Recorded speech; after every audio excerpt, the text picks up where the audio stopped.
Hello guys, welcome back to my channel. मैं हूं अर्जिया और स्वागत करती हूं आपका आपके अपने चैनल ARJ एजुकेशन में। बच्चों, आज का जो टॉपिक है वो है मून। तो मून के बारे में हम पढ़ेंगे, मून यानी चंद्रमा।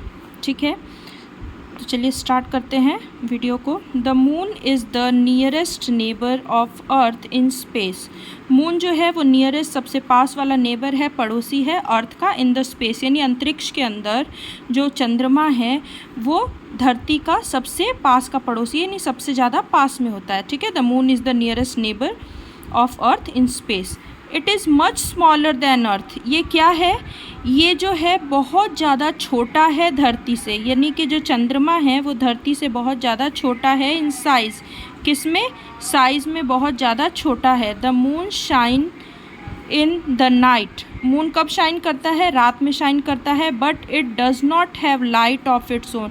लेकिन उसका खुद का कोई भी प्रकाश नहीं होता है। मून क्या है? वो रात में शाइन तो करता है लेकिन उसका खुद का कोई भी प्रकाश उसके पास नहीं होता है। It reflects light of the sun which we see as moon light. ठीक है, it reflects light of the sun. वो किसकी लाइट से रिफ्लेक्ट करता है? सन की लाइट से, यानी सूर्य के रोशनी से वो रिफ्लेक्ट करता है। Which we see as moon light, जिसको हम क्या कहते हैं? चंद्रमा का प्रकाश। यानी कभी कभी आपने देखा होगा छत पे जाके रात में जब चंद्रमा में से प्रकाश निकलता है तो वो प्रकाश खुद का नहीं होता है चंद्रमा का। और वो कब चमकता है? केवल रात में। वो खुद का प्रकाश नहीं होता है, वो सूर्य की रोशनी से, सूर्य के प्रकाश से क्या होता है? चंद्रमा का प्रकाश दिखाई देता है। कुछ और चीज़ें पढ़ लेते हैं चंद्रमा के बारे में। If we notice the shape of moon every night.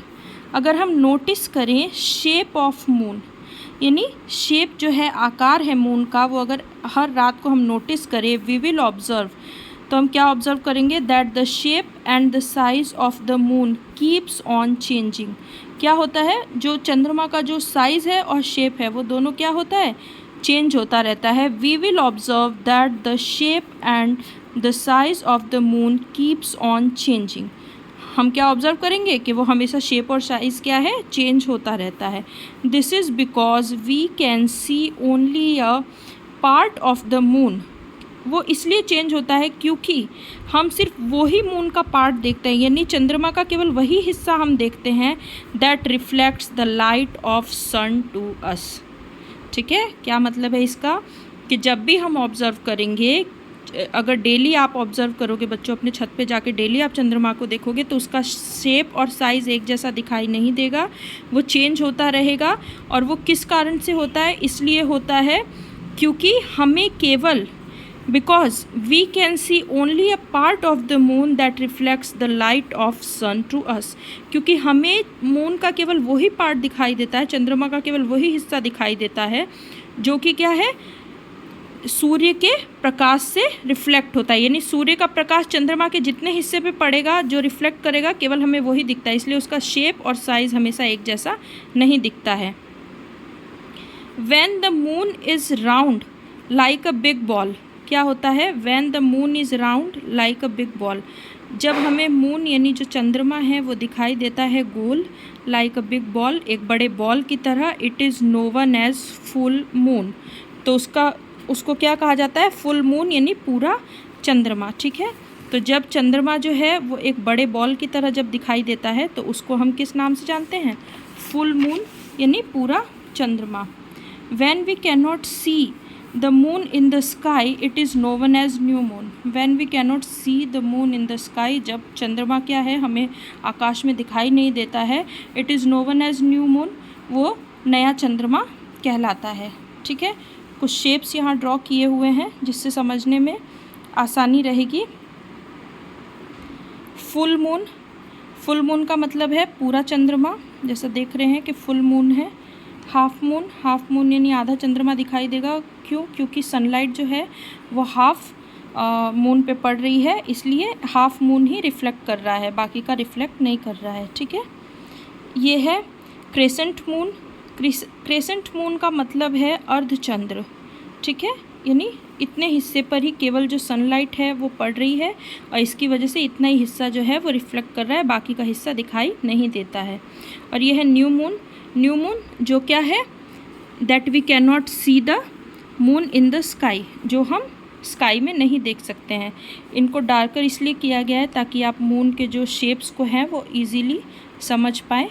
ठीक है, तो ये हो गया मून के बारे में। अब थोड़ा सा जान लेते हैं स्टार्स के बारे में। Millions of stars can be seen twinkling at night. Millions यानी बहुत सारे जो स्टार्स हैं, ठीक है, वो देखे जा सकते हैं टिमटिमाते हुए रात में। ठीक है, रात में जो तारे हैं वो टिमटिमाते हुए देखे जा सकते हैं।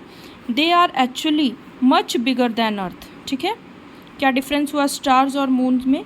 मून क्या है, वो स्मॉलर दैन अर्थ, धरती से बहुत ज़्यादा छोटा है, but star bigger than earth, much bigger than earth. ठीक है, स्टार्स क्या है, वो बहुत ज़्यादा बड़े हैं धरती के मुकाबले, but they look like dots in the sky. ठीक है, तो मून तो इतना बड़ा दिखाई देता है जबकि वो छोटा है। ठीक है, मून धरती से बहुत ज़्यादा छोटा है फिर भी वो इतना बड़ा दिखाई देता है, but star is much bigger than earth, फिर भी वो एकदम छोटे छोटे डॉट्स की तरह दिखते हैं। वाई? द रीज़न इज़ कि जैसा कि इसमें पहले भी मैंने आपको बताया मून में, कि मून क्या है, नियरेस्ट नेबर है अर्थ का, यानी धरती के बहुत ज़्यादा पास में है, उसका पड़ोसी है, बहुत ज़्यादा पास में है, इसलिए बड़ा दिखाई देता है। ठीक है, बट जो स्टार्स हैं दे लुक लाइक डॉट्स, वो डॉट्स की तरह, छोटे छोटे डॉट्स की तरह दिखते हैं इन द स्काई, आकाश में, because they are very far from earth, क्योंकि वो पृथ्वी से बहुत ही ज़्यादा दूरी पर हैं, इसलिए वो छोटे दिखाई देते हैं। और जो मून है वो बहुत ज़्यादा पास में है, नियरेस्ट नेबर है अर्थ का, इसलिए वो बड़ा दिखाई देता है। और स्टार्स जो हैं वो बड़े हैं अर्थ से, बट वो छोटे दिखाई देते हैं। तो आई होप आपको ये टॉपिक समझ में आया होगा। मिलते हैं नेक्स्ट वीडियो में, तब तक के लिए ओके बच्चों, बाय बाय।